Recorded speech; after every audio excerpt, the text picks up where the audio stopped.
Il s'est fait appeler Azraël, du nom de l'ange de la mort, l'ange vengeur, le pourfendeur des traîtres et des pécheurs. Entraîné par l'ordre de Saint-Dumas depuis son plus jeune âge pour devenir le parfait assassin, capable de rivaliser avec les plus terribles adversaires. Il a revêtu la cape du Batman après la chute de ce dernier, et il a même vaincu son fléau en terrassant le redoutable Bane à main nue après un combat épique dans les rues de Gotham City. Mais Jean-Paul Vallée a commis son lot d'erreurs sous le masque du Chevalier Noir. Des criminels qu'il a laissés de côté, d'autres qu'il a trop sévèrement châtiés, certains enfin qui sont morts de ses mains ou par la faute de son inaction. Jean-Paul n'a pas cru longtemps en l'idéal humain et en la possibilité de rédemption pour chacun.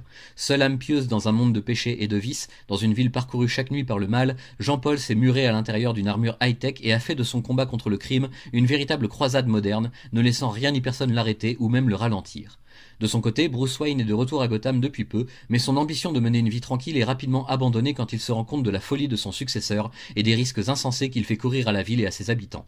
Il doit reprendre la cape, le masque, la cave, les gadgets, il doit tout reprendre, redevenir le seul et unique chevalier noir de Gotham. Mais il n'est plus digne de la défroque de la chauve-souris, pas tel qu'il l'est actuellement. Mais s'il est totalement remis des blessures infligées par Bane, Bruce a perdu ses réflexes et son endurance durant sa convalescence, et il doit maintenant tout réapprendre au plus vite.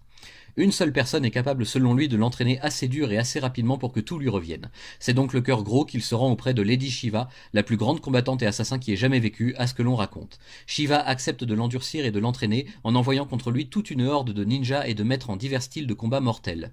Les uns après les autres, Bruce les vaincra toutes et tous et forgera son corps et son esprit pour recevoir à nouveau le costume de sa propre création, endossant du même coup les responsabilités écrasantes qui vont avec. Batman ne tue pas, mais pour redevenir l'homme chauve-souris, Bruce Wayne devra consentir à une entorse spéciale à cette fameuse règle.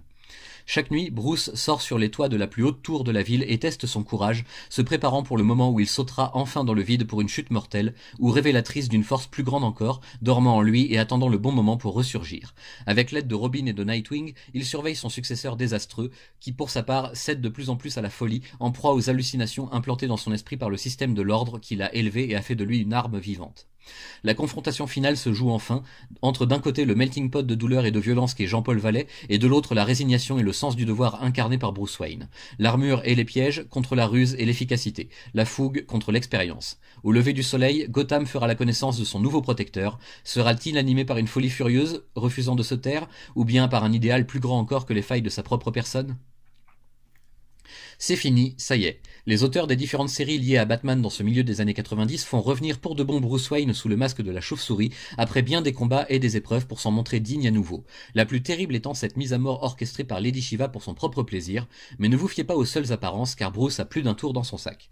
La moitié de ce 5e et dernier tome de la saga Nightfall est ainsi consacrée à l'évolution en parallèle de Jean-Paul et de Bruce, chacun revendiquant la cape du Batman pour lui seul, avec des motivations très différentes toutefois. Ce sont deux visions de la justice qui s'affrontent, deux conceptions parfaitement opposées et pourtant presque complémentaires par certains aspects, mais à jamais irréconciliables par les actes.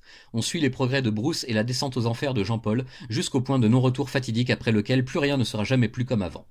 Et dans la seconde moitié, c'est enfin l'affrontement en lui-même, le combat final tant attendu et redouté, et déjà on sent une sacrée différence qui risque de faire pencher la balance. Bruce sait compter sur ses alliés, quand Jean-Paul se méfie de tout et de tout le monde, y compris de son propre esprit tourmenté sans arrêt par les hallucinations de son système.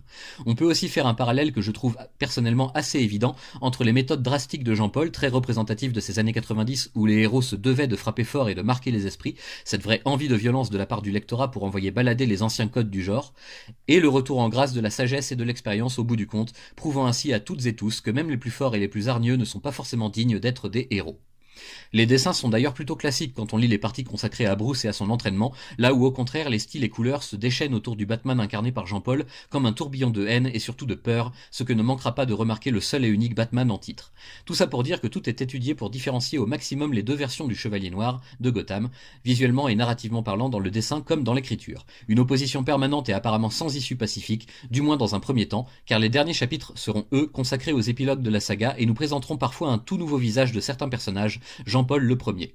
Pour son grand retour, Bruce déclare que les choses vont changer irrémédiablement et que les anciennes méthodes devront bien s'adapter à ce cycle infernal de violence qui gangrène sa ville. Mais jamais il ne cédera un pouce de terrain face à cette violence, ni face à la peur, car il incarne beaucoup plus que cela et qu'il a juré tout simplement de faire tout son possible et même davantage pour protéger les habitants de Gotham, pour que jamais plus un enfant ne doive porter le deuil de sa famille, pour que jamais personne ne se retrouve totalement seul au monde et privé de tout espoir. Un serment qui sera, je n'en doute pas, rapidement mis à l'épreuve dans une ville qui ne fait plus vraiment confiance à son justicier attitré et qui demande encore plus d'attention qu'auparavant. Maintenant que le vrai Batman est de retour, ses ennemis de toujours seront présents eux aussi pour l'éprouver et tenter de le faire chuter comme Bane semblait avoir réussi à le faire, mais là encore, méfiez-vous des apparences et des évidences. Nous voilà sortis de Nightfall, nous sommes alors au beau milieu des années 90, et il reste encore au Batman beaucoup de chemin à parcourir pour protéger les siens le plus efficacement possible, car les plus gros périls sont encore à venir.